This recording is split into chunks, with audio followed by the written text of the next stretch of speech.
Good evening to everybody. Praise the Lord and greetings to all of you in Jesus' name.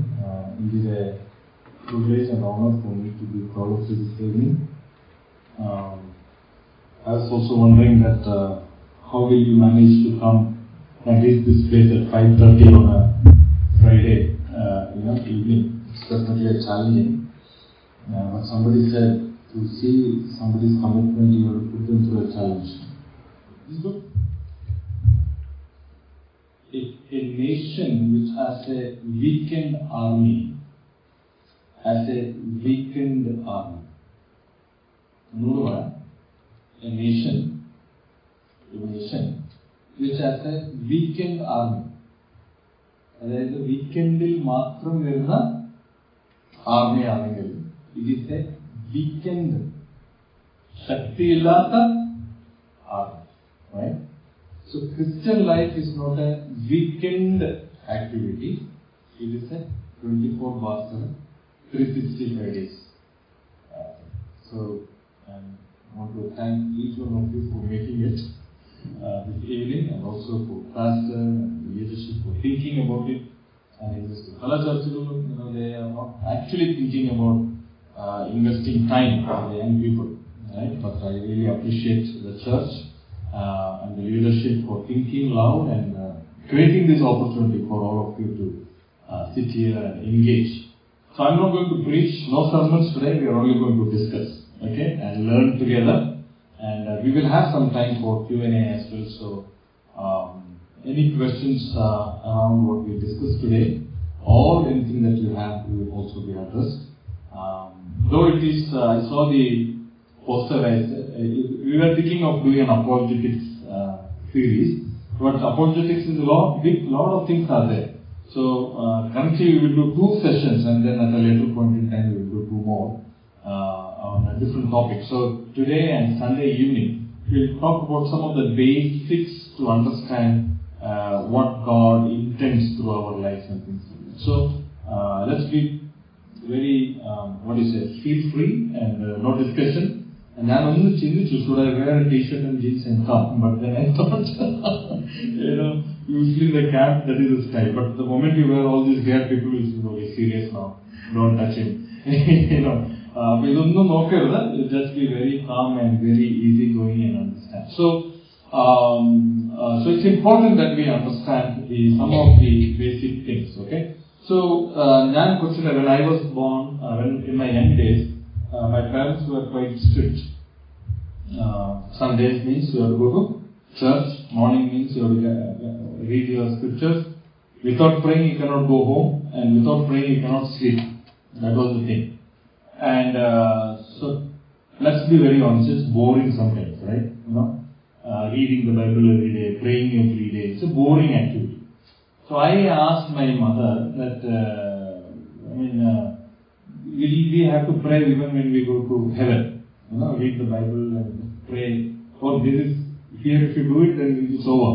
My mom said, no, full time you have to pray, full time you have to sing, full time you have to study the word. So in that small heart of mine, heaven seemed to be an unattractive place. I thought, who will go? Because some of you will understand what I'm saying.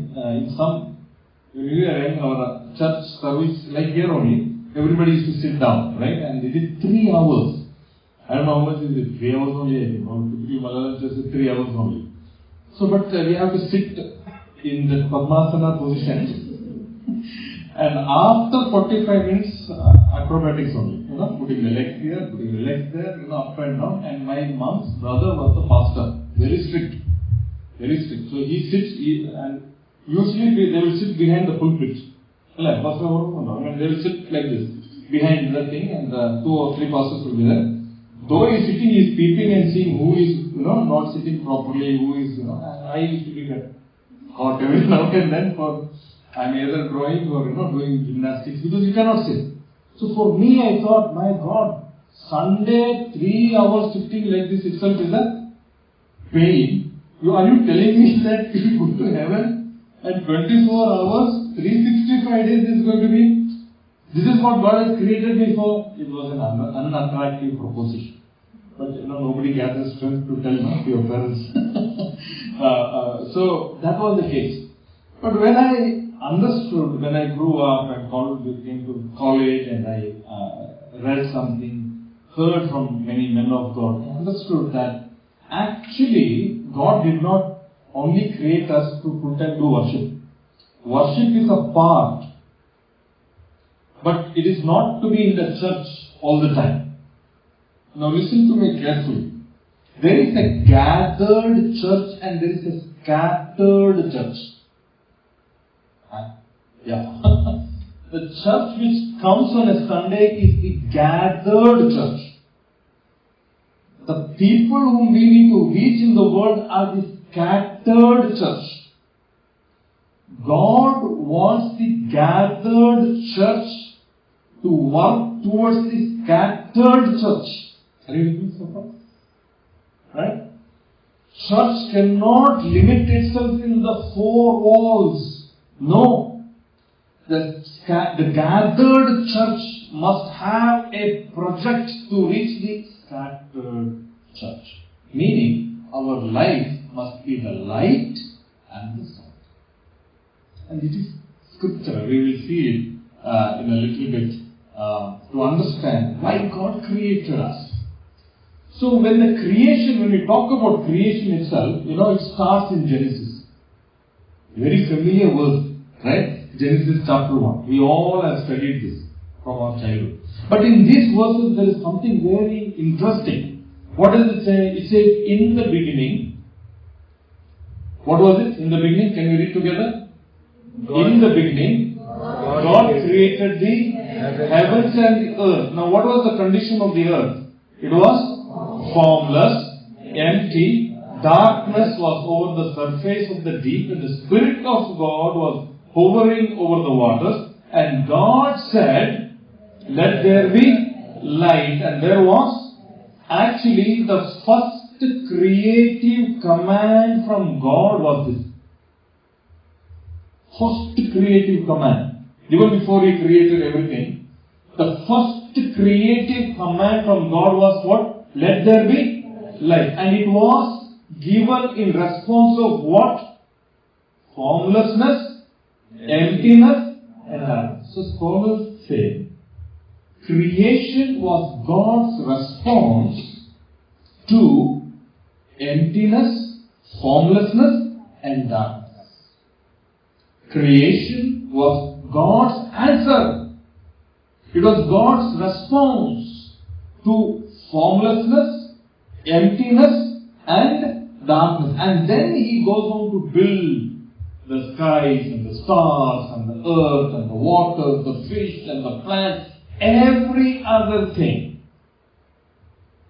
And even man, God created as a response to formlessness, emptiness, and darkness. Listen to me very carefully. You are God's creation in response to formlessness, emptiness. You may think that you are here in Christu Jayanti College or any other college by chance. No. You are God's response to the formlessness, to the emptiness and the darkness in the Christu Jayanti College. Is there darkness, formlessness and emptiness in Christu Jayanti College? I'm just taking the name, I think majority from there. Any other college? Christian college? Indo-Asian? Right. Question is there emptiness in Reva College? Is there darkness in Reva College? Are there people living an empty life? Are there souls living in darkness? Are there people living in formlessness? No order, no discipline, chaos. Yes or no? Are there? If there is, then you are God's response. David Livingstone was God's response to the dark continent of Africa. Have you heard of David Livingstone? Not so. I mean, I think one of your YPE sessions should be to introduce some of these missionaries for the world. Some of you must prepare something, maybe 4 slides, and come and present it. It's important that we know the missionaries who did something great for the Lord. One such person is David Livingstone. Now, David Livingstone was a doctor. Highly qualified, very rich man. But he was convicted by the Lord and he decided to leave his country. I think he was from US or Europe, England, one of these two. Came to Africa. A country full of darkness, emptiness and hopelessness, where people used to eat each other. Cannibals.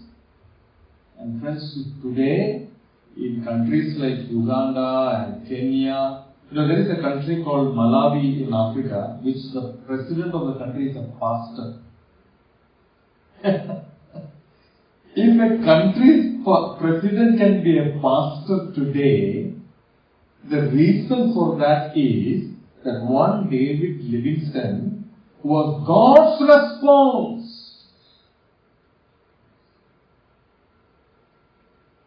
William Carey. How many of you have heard of William Carey? Some of you have heard. Some of you not. Sati sister. How many of you have heard of Sati sister? And whose name have you heard along with Sati sister? Who reformed the Sati sister? Raja Ram Mohan Roy. That's what the textbook says. It's partly true.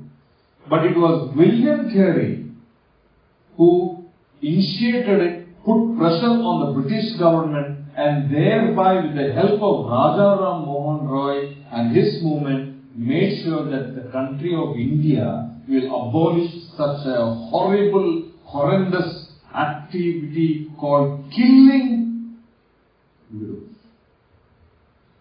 William Carey was God's response to the darkness, to the chaotic, formless situation in India, that William Carey was sent by whom? God, as a response. And today, thank God, all the women are happy. Are you with me, friends? So many examples. CNC Vellore. That Vellore area was full of darkness, full of death. In India, the major disease here in India, what was it? Diarrhea. Why? Cleanliness, no idea how to clean our keep us. No. There was no cleanliness here. People died of cholera and diarrhea purely because there was no cleanliness. Who taught cleanliness? I know it is the missionaries who taught. Was there darkness of uncleanliness here? Yes, it is even today. Who taught this? It's the missionaries. There is there was illiteracy here. Why Kerala is such a literate place? I have traveled exhaustively in North India. But the number of missionaries that have come from India, I have a different explanation to that. I will talk about it later. But the number of missionaries who have come to Kerala is way too high, and that's one of the only reasons why Kerala stands top on education, medical health, many other things. Also in drinking alcohol. That's another side effect. But in terms of a bit of cleanliness or hunger index or whatever, it stopped. Why? Because it was the missionaries who brought the Bible and taught us things which removed the darkness, emptiness and hopelessness. Why am I saying all this? Remember, you are also God's response. You may become the next real Moody or Billy Graham or may not, but you can still be the light in your room, in the hostel room. in the campus, in the laboratory, in the PG,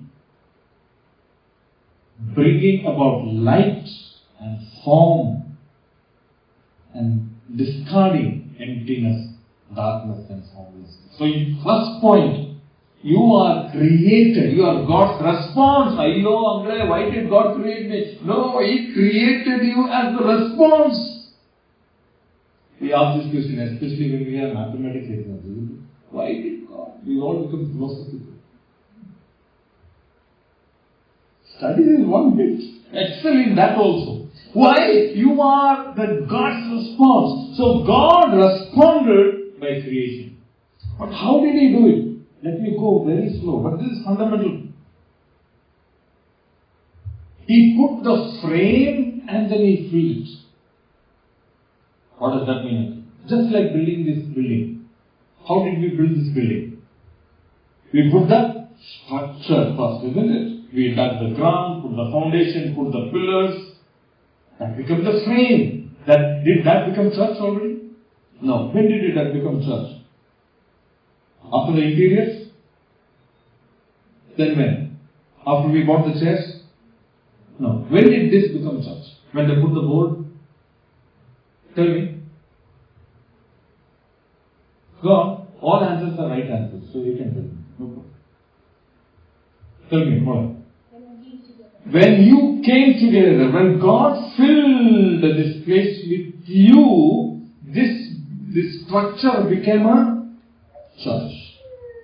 So God formed the light and then He did the filling by making the light bearers. God formed the firmament.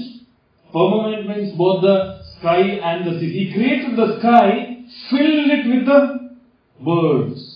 He created the seas, but made it meaningful by filling it with the fishes. He created the dry land and made it beautiful by adding the land animals and vegetation.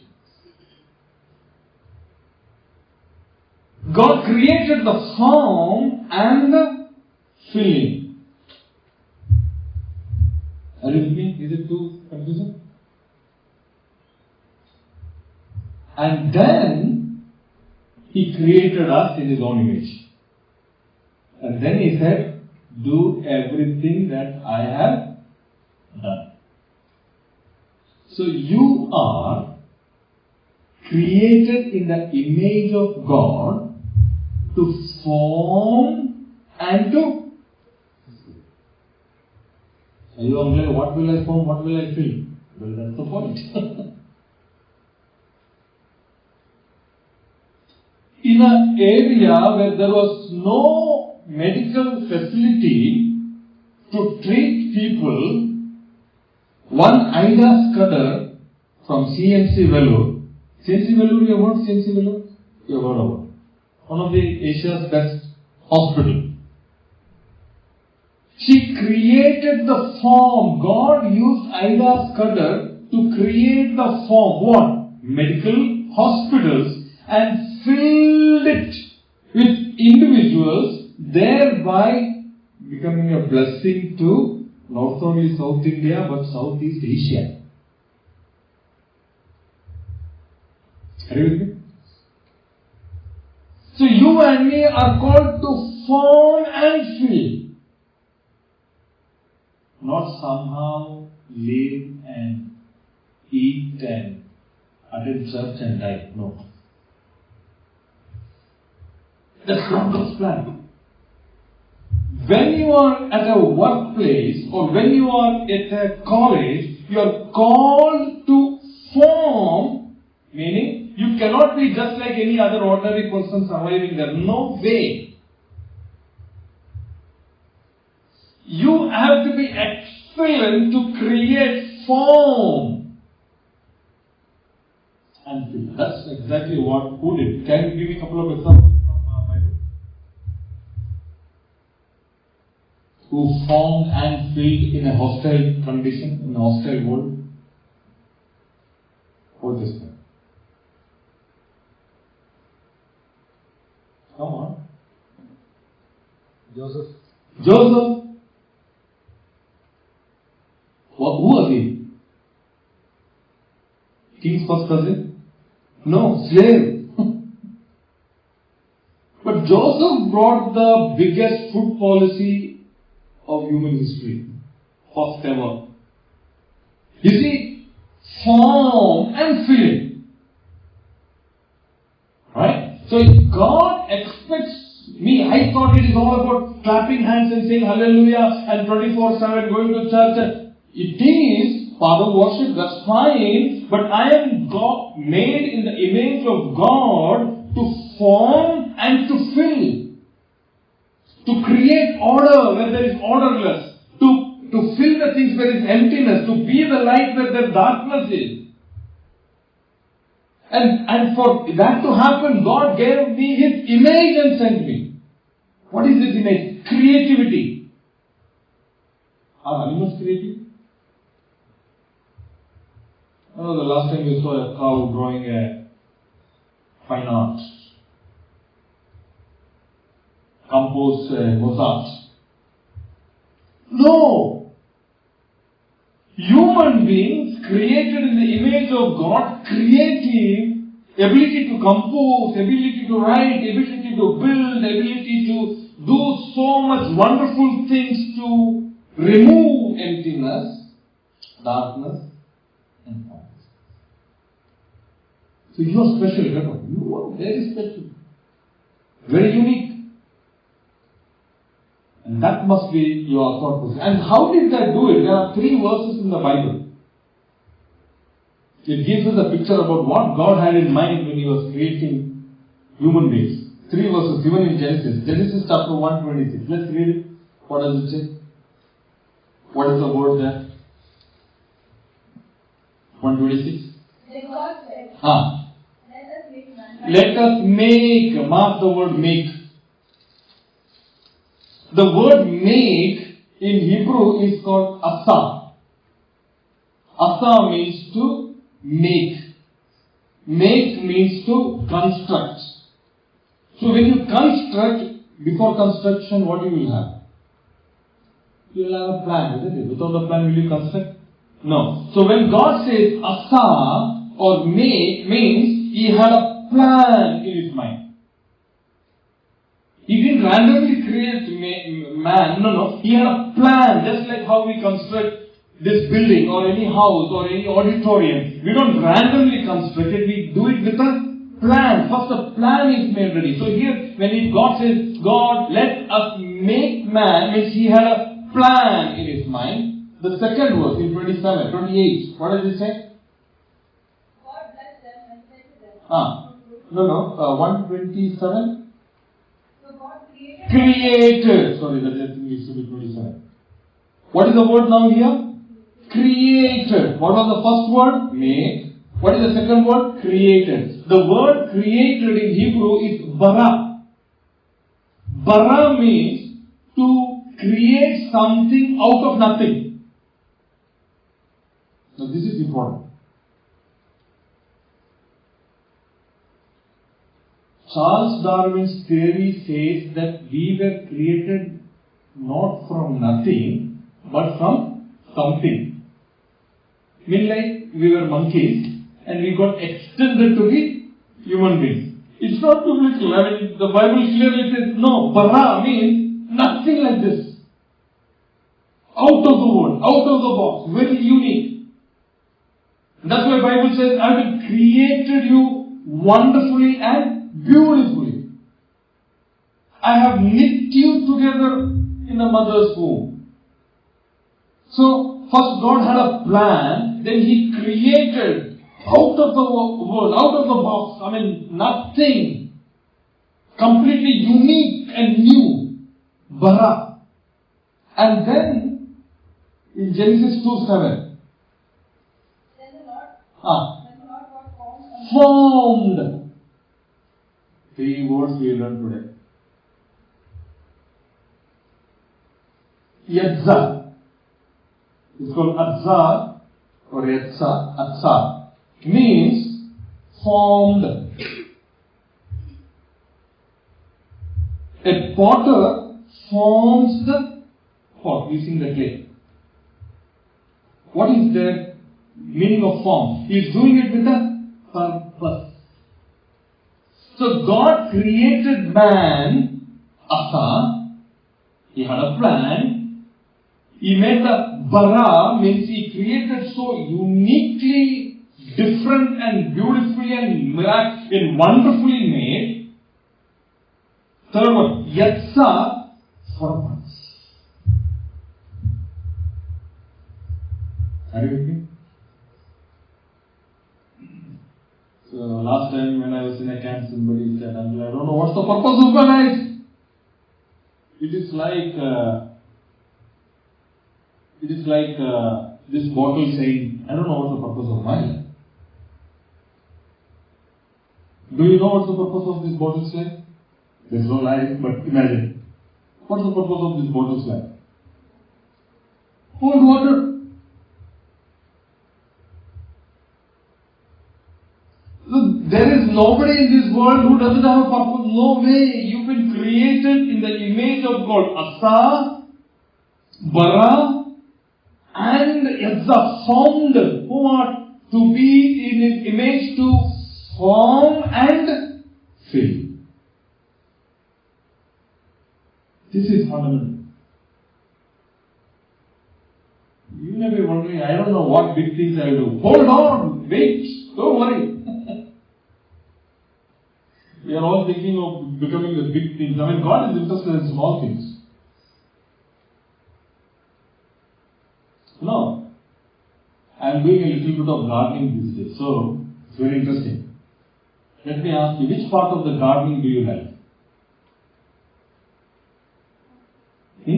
Harvest, isn't it? You can take selfie with the apples, with the lemons.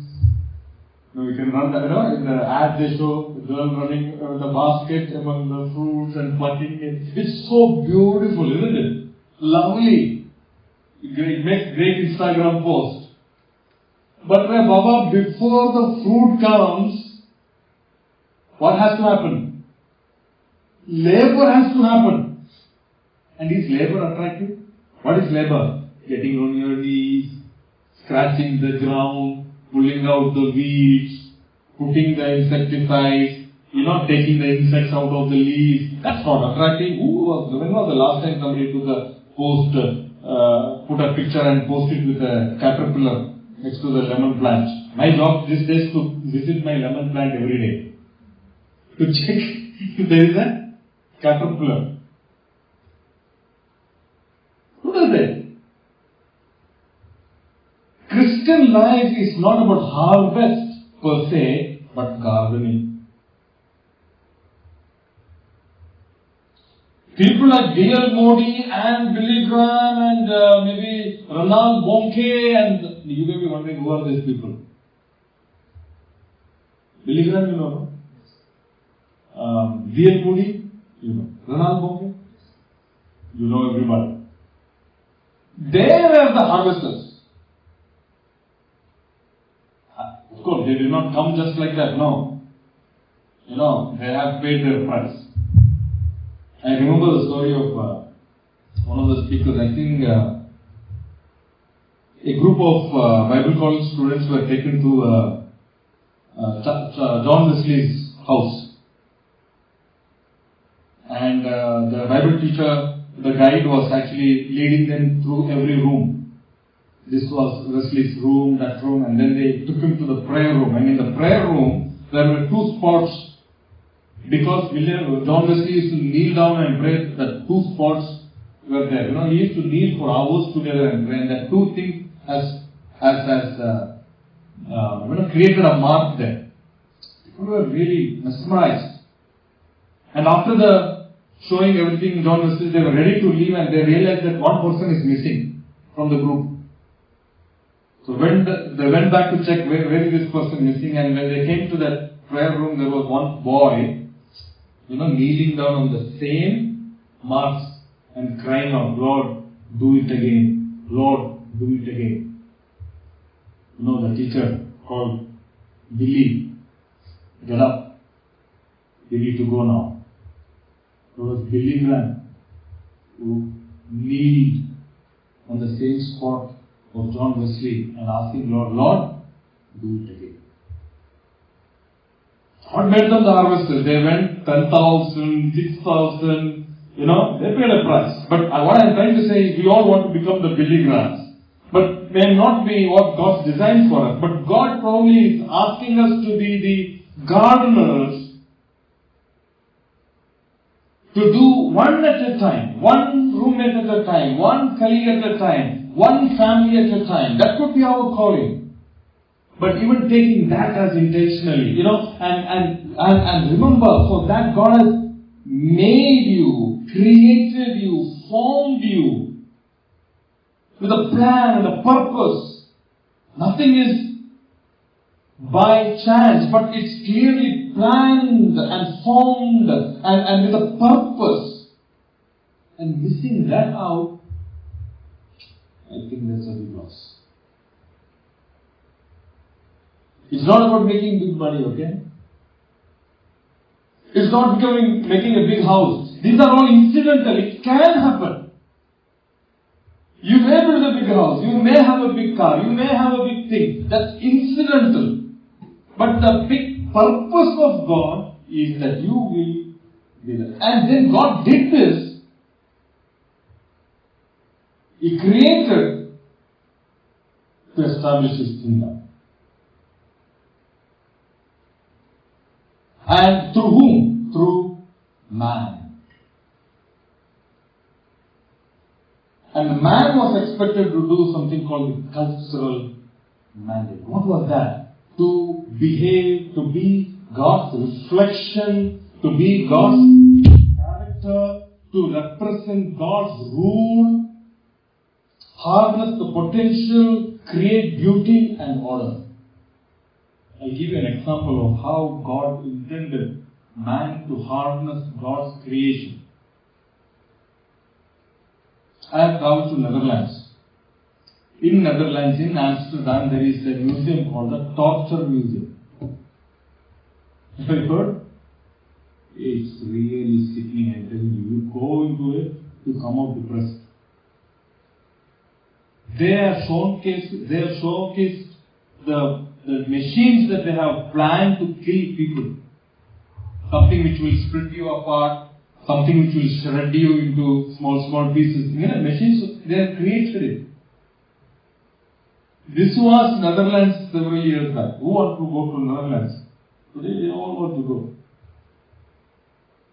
But it was the Christian missionaries who understood that God has given us the gifts to not to create such machines to kill people, rather use or create machines to harness the energy and make our lives beautiful. I'll give you one example. There are many. Do you know that around 95% of the scientists who have got Nobel Prize are Christians? For science. And we thought that science, the Bible is against science. No? Since we are doing a little bit of apologetics, let me know. How many of you think that Galileo was put behind bars because he said that earth is round and the church said no, earth is flat? How many of you have heard? Why was Galileo put to... Do you know Galileo? You know? That's the reason that they say no. What? Church was against science. Galileo, when he first said that earth is round, the church objected to it and he put him behind bars. That's the argument people say. Do you know it is false? The reason why he was put behind bars is that he made fun of the father at that time.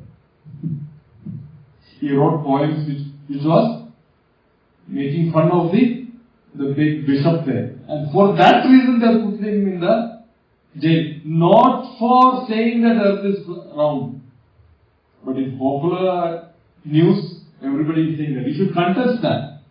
If somebody says that what church, it was against science, confront them saying that no, Then they will say Galileo was put. No, Galileo was put for some other reason. Not for this. On the contrary, Galileo was number one believer. Isaac Newton was number one believer. Pascal, the pressure guy, he was a believer. A good number of 90% of scientists were believers. They believed in God. You know why? Because they understood two things. That they can know about God through reading the Bible, number one. Number two, by learning the creation. World's first laboratory was put in place in the Cambridge University. And you know what is written in the Cambridge University's laboratory entrance? Psalms, which says, Lord, how majestic are your works. Where is it? The first ever lab in the world. Cambridge. So, Bible and the children of God, they knew that by studying my environment and the stars and the plants, I will know about God. So, through man, he wanted to harness the creation potential.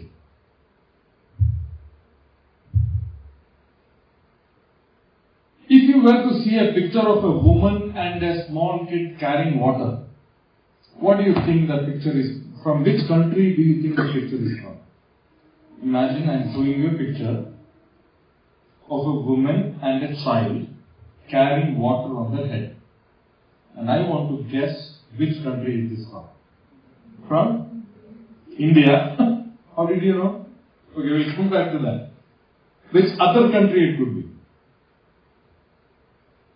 This is very interesting, see? There is no picture, nothing. The power of imagination, isn't it? Which other country will this be?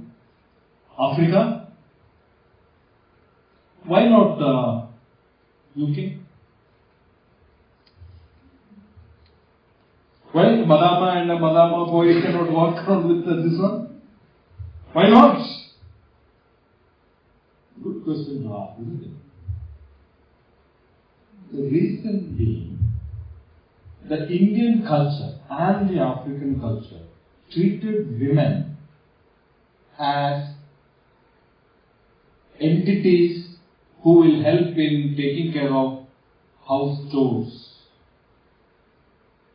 So they get married to one woman so that she will take care of all the house chores and we will have children, and the children also will join with mother to do the house chores. And if this lady is not able to do much work, then he will marry another lady and he will have so many other children with only one purpose. What is it? To take care of the chores of the family. Why? Because their culture and their religion taught that women are inferior to men and children though. You may not know it, but Pastor may can answer it. In the past, when our grandparents were there, imagine everybody was poor only, nobody was rich. I don't know if somebody was rich. But I have heard from my great-grandfather's story, and there were poor people. If there is only one kappa piece, who gets to eat? The father gets to eat. Today, in the house there is only one kappa. Who gets to eat? How? What changed? See? Even in a Hindu, is this going YouTube live? No. Even in a Hindu family, there is only one kappa. Who gets it? People will eat it. Or they will tell Nika, the wife also, you eat. Maybe the wife will not eat, you will give to the husband, you eat. That will happen. That can happen. But there is no rule. You know what happens in our house? I don't know, you will see. So imagine there are four fish pieces. Mimi wants to give a big piece to me actually. You know. and the 2 other pieces goes to Michelle and Anna. One day I overheard Michelle and Anna telling somebody, in our house, all big piece my father gets. I was so embarrassed. When I told him, please,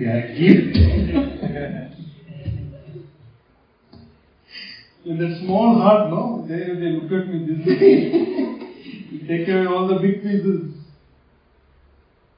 So fundamentally the culture taught us that the man of the house is superior, the women and the children are inferior. But the word of God taught us that children are a gift from God, and love your wife like you love yourself, like Jesus loved the church. And be ready to die for her. How many of you think the Bible is a bit rude on women and a bit easy on men? Is the Bible rude on women or men? Let's be very honest. We have to tell the truth there. What do you say? Men, I have no opinion on this. Because I live my life, I am not bothered that. But overall, generally people think that women are subjugated, and they're like, the problem is only that verse. What is that verse? Women submit to your. But the other ones we have not read it. What is the other verse is? Men, love your wife and even be ready to. Which is easy, submission or dying? And the men said, men are not saying hallelujah. No. As a man, I will be asked more. I am called to die for my family.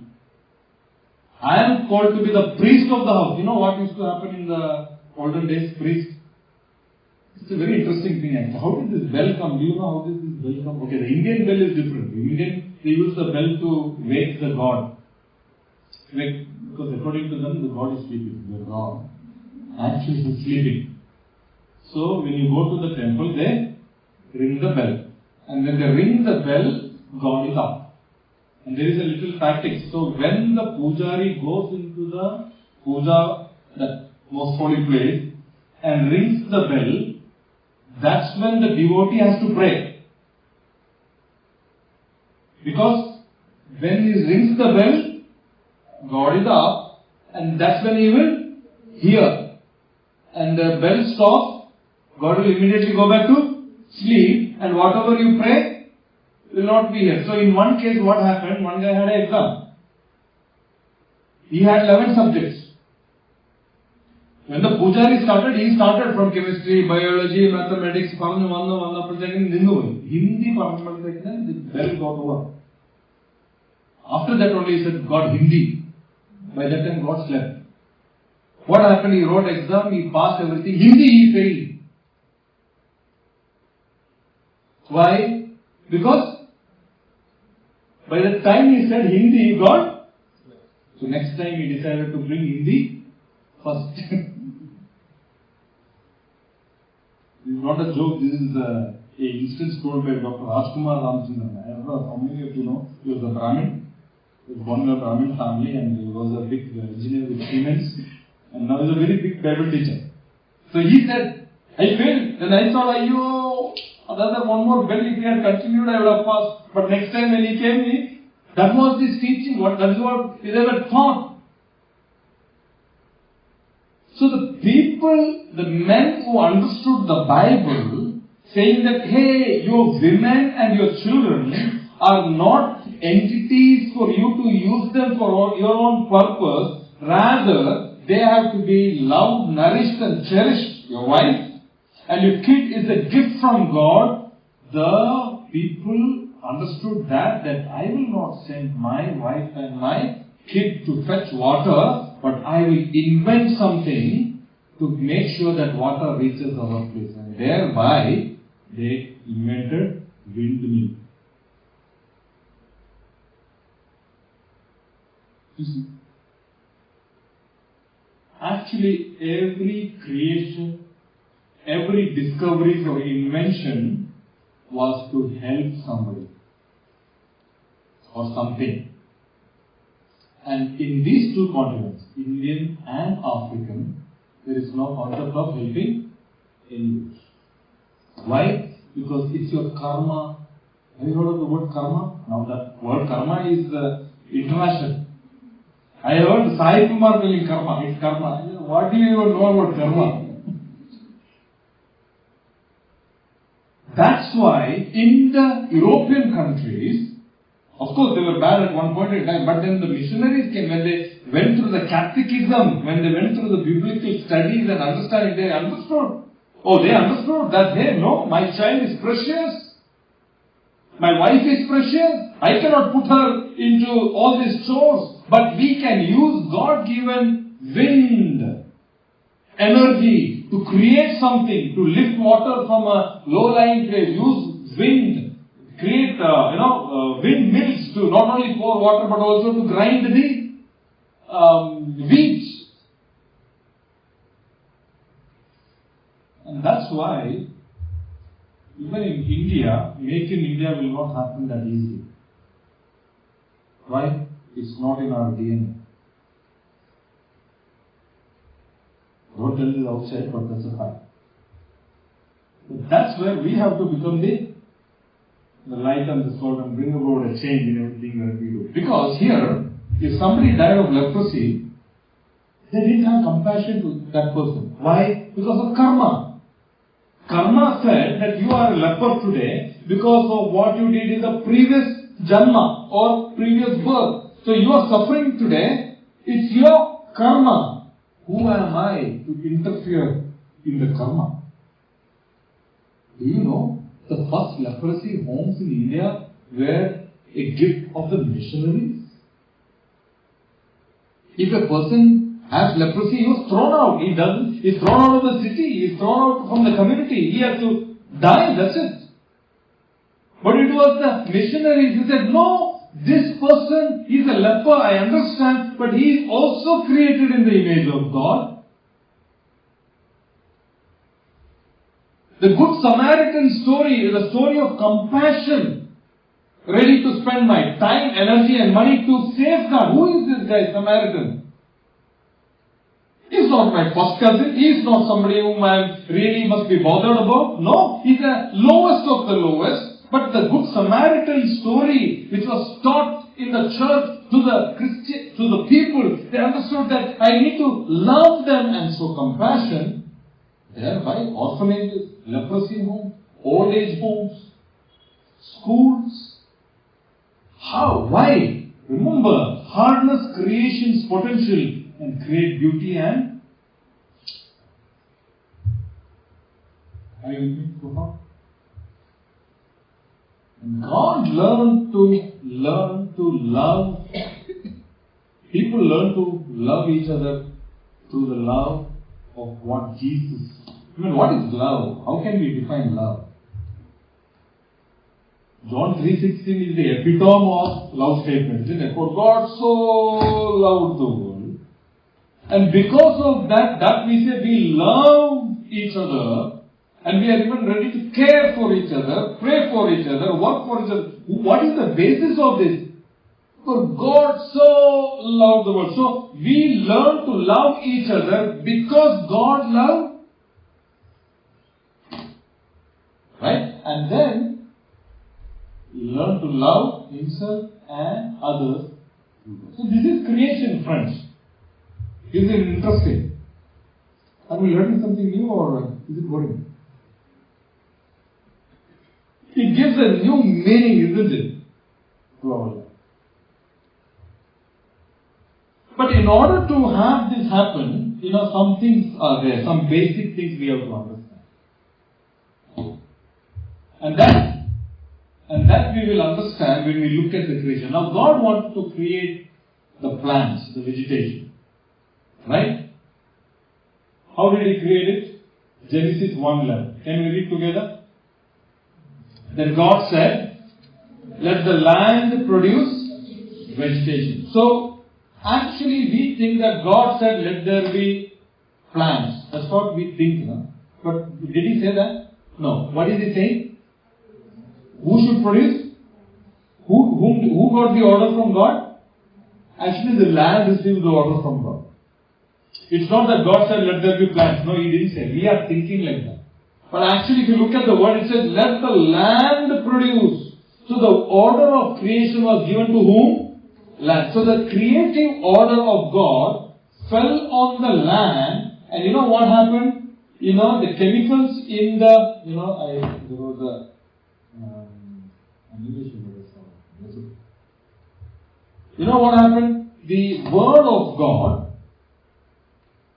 fell on the land, thereby the elements in the land came together and they formed plants. Can you move the mouse, Sharon? Can you play that? Yes. Let's see if it plays. It doesn't play. Okay, no problem. So when the word of God fell on the land, on the soil, the elements in the soil came together and formed plant. That's why when you take a plant and put it under a microscope, you will see the elements that are found in the land, in the soil. So thereby what happened? The land, the soil became the natural habitat of the plant. What will happen if I remove the plant from its natural habitat? The plant will struggle for some time and then eventually, for the plant to grow to its full potential, where it must be? In the natural habitat or in the soil. For the plant to bear fruit, bear flower, where it should be? Without soil, is there any future for the plant? No future. That's how God designed it. The plant and the soil became the soil became the natural habitat and the very essence for the life of soil, for the life of the plant. So there is no life for a plant outside the soil. Now when He wanted to create the fishes of the sea, let's read it. It's also interesting. What does it say? And God said, let the water teem with the living. So who received the order of creation when God wanted to create the fishes? Water received it. Thereby the elements in the water, they came together. How did they come together? I don't know. It came together, formed fish. Thereby water became the natural habitat of the... What will happen if we remove fish from its water? It will struggle for some time and then become mean. For the fish to grow, where it must be? You buy the best milk from Switzerland and bring and put a fish into it. Will it survive?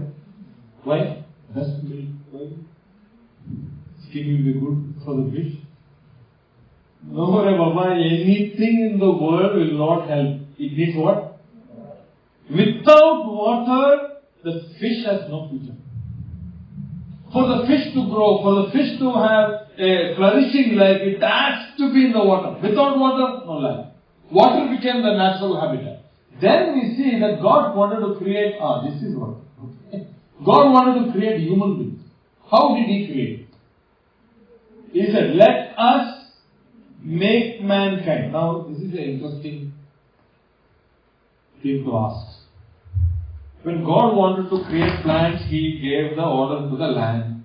When God wanted to create the fish, He gave the order to the water. Now God wanted to create man. Whom did He give the order? To Himself. Interesting, isn't it?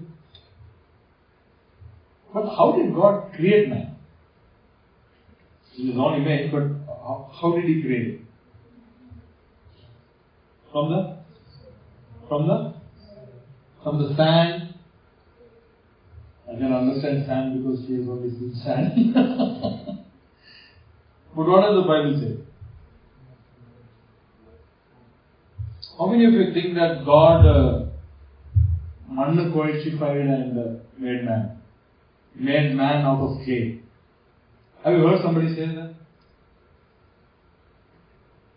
The people who will make fun of you, saying that, hey, you are still believing in a God that whom you think that He mixed the clay and made man out of it. Where is it written? He mixed the clay and made a man out of it. Is it written in the Bible? But we are thinking how they make Ganapati and other idols like that we made. No, it's not written like that. He made it from the dust. How He made it, we don't know. From the dust He made. But from the dust when He created this entity, did that become a living thing? No. When did that become a living thing? When He blew the breath of life into the nostril of this non-living entity, what happened? It was a material thing. When the breath of life from God was put or blown into this material thing, the material thing became a living thing, but more so a spiritual being. Human beings are not only living beings, but they are spiritual beings. I don't know why are we saying that. Let's explain. Paul says we are spirit, soul, body, in that order. Spirit, soul, body. What is body?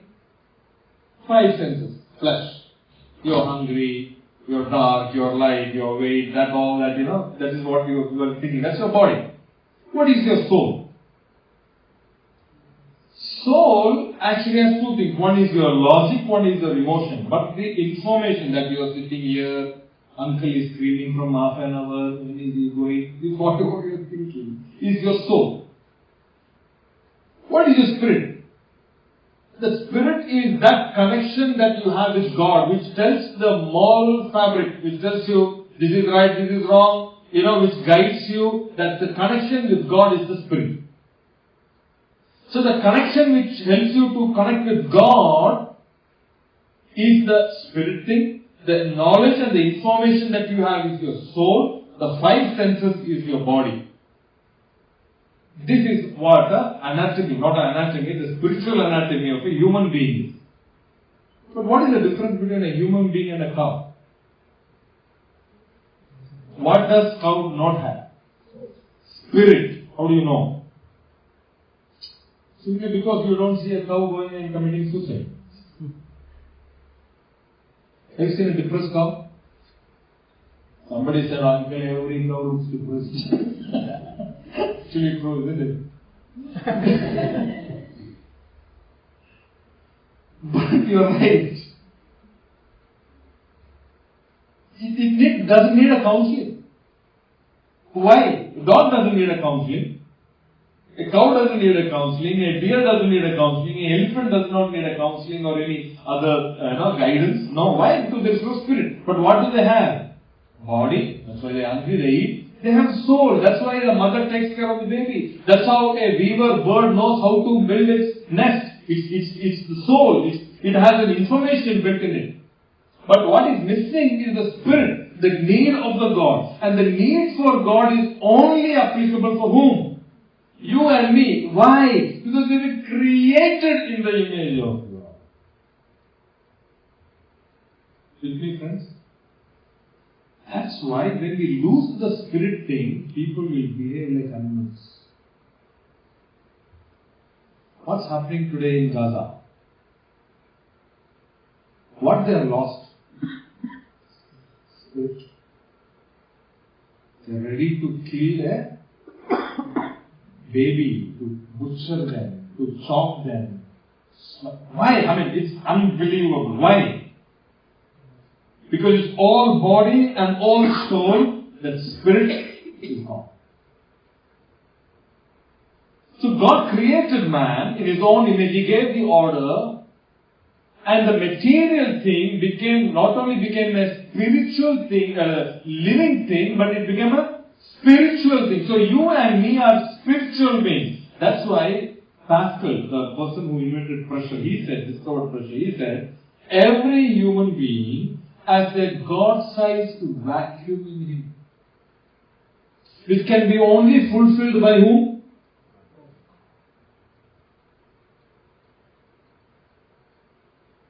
thereby, who became the natural habitat of man? Actually, God Himself. When the soil received the command from God, the soil became the natural habitat. When the water received the command from God to create the fish, the water became the natural habitat. In the third case, God Himself received the command to say, let us make man. And because these elements through the breath of life entered human beings, and we have been created not only in His image and likeness, but we carry His elements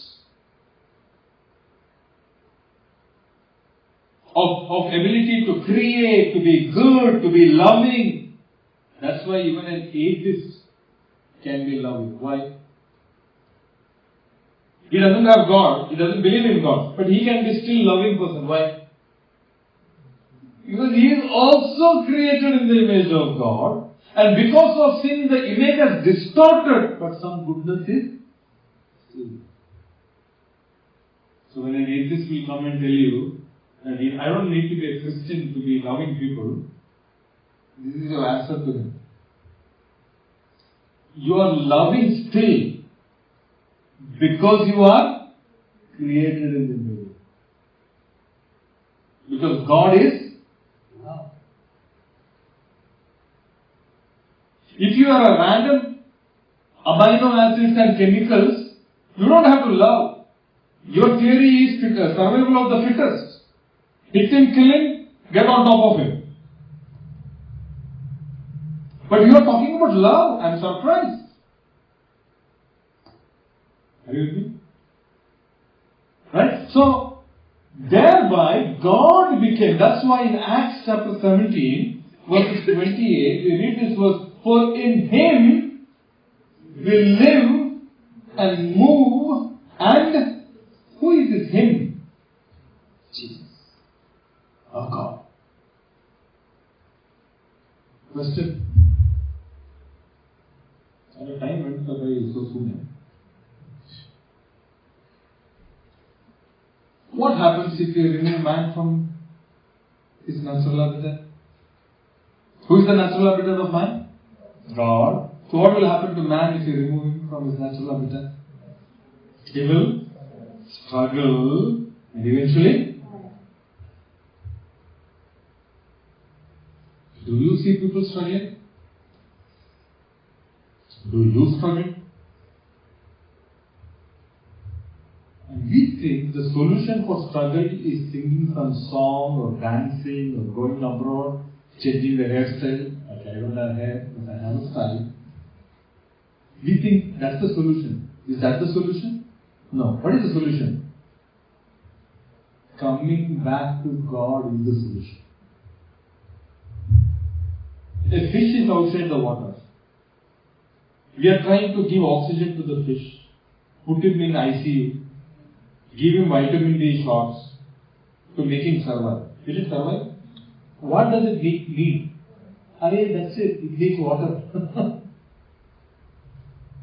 No amount of ICU conditions will help the fish. The fish needs simply what? Water. Likewise, brothers and sisters, my loving dear friends, you need God, I need God, that's it. Outside God, struggle. Farther from God, death. Nothing will help. But man is very smart. He wants to try everything but God. Try everything. Go, I know so many young people. They struggle. I know them. I pray for them. Even some of them are, praise God, they're back. Some of them still struggling, but not ready to come back. Messed up life. Now they've changed their address. They've gone to places. They think that they're in a new life. New place, new life. That's what the movie tells us, right? Old is gone, new has come. No, it doesn't come like that. Only in Jesus, old is gone, new has come. We carry the baggage in Canada, in UK, in Canberra, wherever you go, unless we are in God, the struggle is on.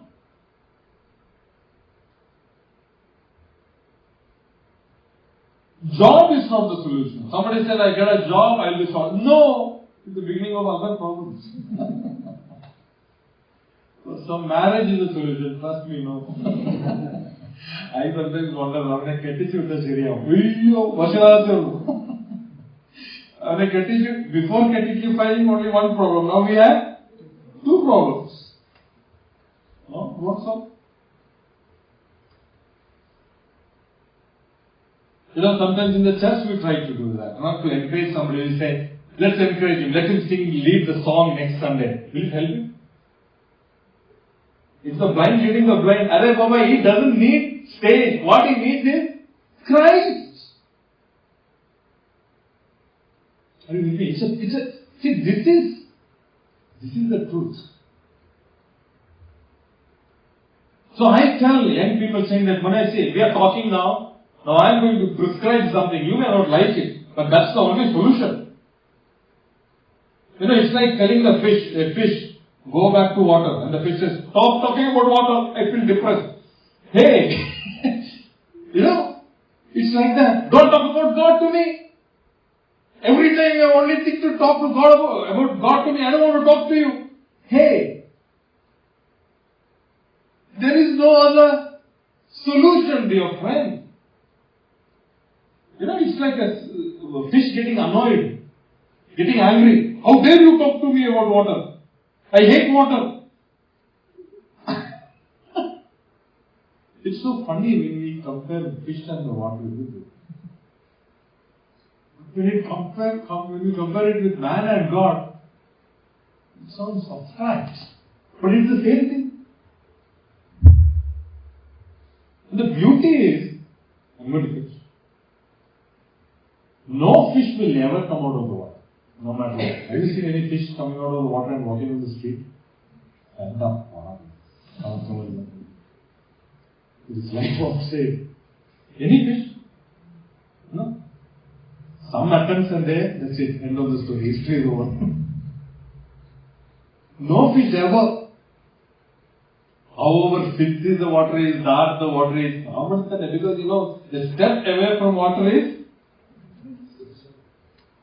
But man is the crown of creation, created in the image of God, very intelligent. What is he trying to do? Taking for an opportunity to step out, thinking that there is life. Not knowing that is a recipe for disaster. So it is in Jesus that we. I will stop. I will continue this on Sunday. You're coming, right? Okay. Alright? We'll talk about it in the rest next time. But I hope that what is the key takeaway from today's discussion? Your God's response to homelessness, emptiness, created to form and fill. How did He create you? He made you, created you, formed you. You had a plan, created you unique, formed you for a. God is your natural habitat. And life outside the natural habitat is disastrous. Is a recipe for. God is not in the business of sending people to hell. We get this question in the camp. Such a loving God, why He wants to send people to hell? God is not sending anybody to hell. We are going to do it. Why? What is hell? What is heaven? A place where God is called heaven. A place where God is not is called hell. So when I say I don't want God, what am I trying to say? I want to go to a place where there is no God, and congratulations, that is called. So if somebody tells you that your God sends people to hell, no. On the contrary, God said, what did He say in Deuteronomy? He said, I lay before you two paths. A path to life and a path to destruction. And the next word says, choose life. So, if somebody is throwing this question at you, saying that your God sends people to hell and he enjoys. No, sorry. It is man who decides to go to a place where there is no God, and that by definition is, you want to go to a place where the God is? There is none. God is not in the business of sending anybody to hell. Man makes it. That's why I said, I lay before you two ways, two paths. A way to life, a way to destruction. Then he gives a hint, like, after giving question, he will give a hint. Choose. Amen. Alright, we will continue next.